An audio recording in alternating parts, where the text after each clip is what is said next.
नमस्कार प्रिय दर्शकों, ज्योतिष शास्त्र में आप लोगों का हार्दिक स्वागत। आज मैं शादी के योग के बारे में बताऊंगा और धन योग के बारे में बताऊंगा। धन योग और शादी का योग किस प्रकार से बनता है। सबसे पहले आपको मैं उन कुंडली के बारे में दिखाऊंगा जो हमारे भारत के अमीरों में जिनका नाम जाना जाता है। उनके बेटे का ये जन्म कुंडली है जिनका नाम है अनंत अंबानी।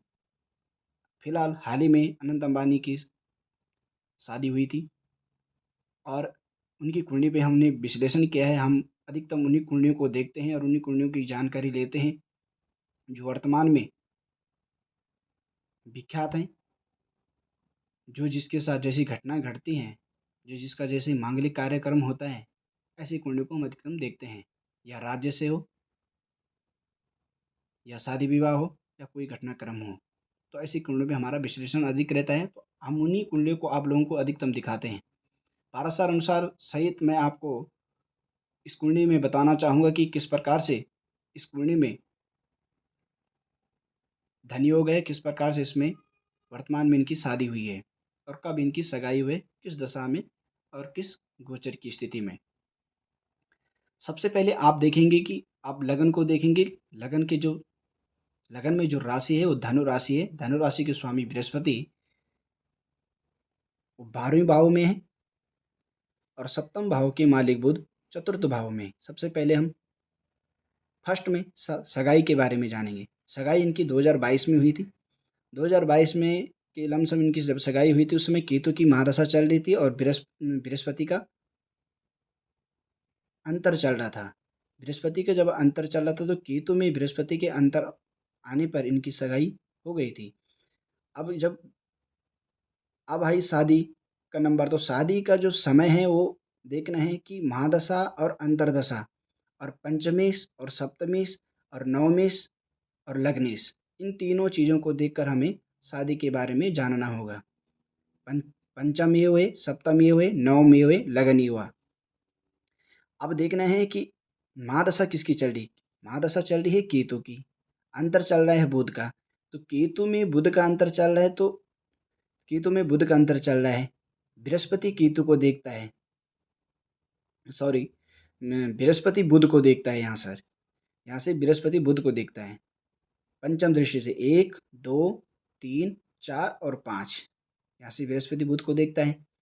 और सप्तमेश बुध जो इनकी पत्नी है वो बुध यहीं बैठे हैं। अब केतु की महादशा चली और बुध के अंतर में इनका शादी कन्फर्म हो चुका है। तो इसमें वर्तमान समय में केतु की महादशा और बुध के अंतर में इनकी शादी हो चुकी है। तो ये 1 पॉइंट कन्फर्म हो चुका है। दूसरा पॉइंट देखना है कि गोचर में, क्या गोचर से भी इनका योग ऐसा डबल पॉइंट बन सकता है। तो गोचर में लग्नेश जो बृहस्पति है वो पंचम भाव में है इस समय गोचर में। और सप्तमेश बुध भी वही, सप्तमेश जो बुध हैं वो कुंभ राशि में है। कुंभ राशि में है, शनि के साथ बैठे हुए हैं।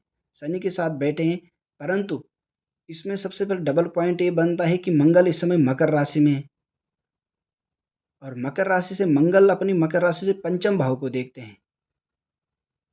तो बृहस्पति मंगल को देखते हैं, तो बृहस्पति मंगल को देखते हैं तो डबल पॉइंट, ये दूसरा पॉइंट ये भी बना। तो इस कारण से इनके यहाँ से भी गोचर की स्थिति से भी इनका शादी का योग बन चुका है। अब देखना है आपको, अब इसमें देखना है आपको इनकी कुंडली में धन योग। इनको पैतृक धन या पैतृक प्रॉपर्टी इनके भाग्य में मिल सकती है कि नहीं, क्योंकि जो प्रॉपर्टी का स्थान है वो चतुर्थ स्थान है। तो इनके जो पिताजी हैं दसम स्थान, दसम स्थान के मालिक हुए बुध। तो बुध हुए इनका भाग्य स्थान का मालिक हुए सूर्य। भाग्य को लेकर और इनके पिताजी का जो भी धन रहेगा वो इनके लिए पर्याप्त मात्रा में आ जाएगा। कैसे? क्योंकि यहाँ का मालिक जो है बुध, इनके चौथे स्थान में खुद प्रॉपर्टी लेके यहाँ पे इनके चौथे स्थान में प्रॉपर्टी लेके आए हुए हैं। भाग्यस्थान का मालिक बुध यहाँ बैठे, सूर्य बुध इकट्ठे बैठे हैं। और सब इसमें पारासार अनुसार कहते हैं कि दशमेश और नवमेश, नवमेश और दशमेश अगर इकट्ठे हों तो ये बड़ा राजयोग कारक माना जाता है। तो दशमेश और नवमेश और दशमेश इकट्ठे होकर मीन राशि में बैठ बनी मित्र राशि में, इस कारण से इसमें धन योग बनता है। पराक्रमी यहाँ पे बैठा है तो पराक्रम इनका बहुत मौजूद रहेगा। और शनि तृतीय भाव में बैठा है तो इस कारण से इसमें है कि पराक्रम रहेगा इनका। तो ये चीज़ें इनके लिए कन्फर्म हो चुकी हैं। अब रही स्वास्थ्य के बारे में। स्वास्थ्य के बारे में आपको मैं बताऊं कि स्वास्थ्य के बारे में इस कारण से, क्योंकि इसमें मैं आपको एक धनस्थान का एक चिन्ह और भी दिख रहा है। इसमें चंद्रमा मंगल लक्ष्मी योग करके अष्टम भाव में बैठे हैं।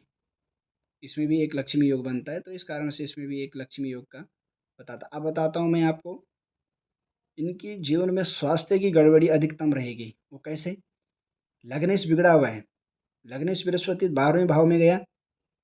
जब लग्नेश कोई कमज़ोर हो जाता है तो वह व्यक्ति अधिकतम रोगी रहता है। फिर पंचम भाव का मालिक जो ये है, वहाँ पर केतु बैठे हैं, जो हृदय और पेट का स्थान का बनता है। तो यहाँ से भी इनको ये प्रॉब्लम आती है। और पंचम भाव के मालिक जो मेष के स्वामी हैं मंगल, वो नीच राशि में बैठे हुए हैं। तो इसमें पूर्णतः यहाँ से देखा जाए, क्योंकि इसमें इनको शारीरिक कष्ट अधिकतम रहेगा, तो इसमें रोग का योग भी बताता है। इसमें रोग भी काफ़ी हैं इनको। तो इनको अगर अधिकतम अगर कोई थोड़ा-सा दवाई ले लेंगे तो जल्दी से ठीक भी हो जाएँगे, क्योंकि बृहस्पति की दृष्टि मंगल और चंद्रमा में पड़ती है, नवम दृष्टि के माध्यम से। यहाँ से सप्तम दृष्टि यहाँ हुई, अष्टम और नवम। ओके?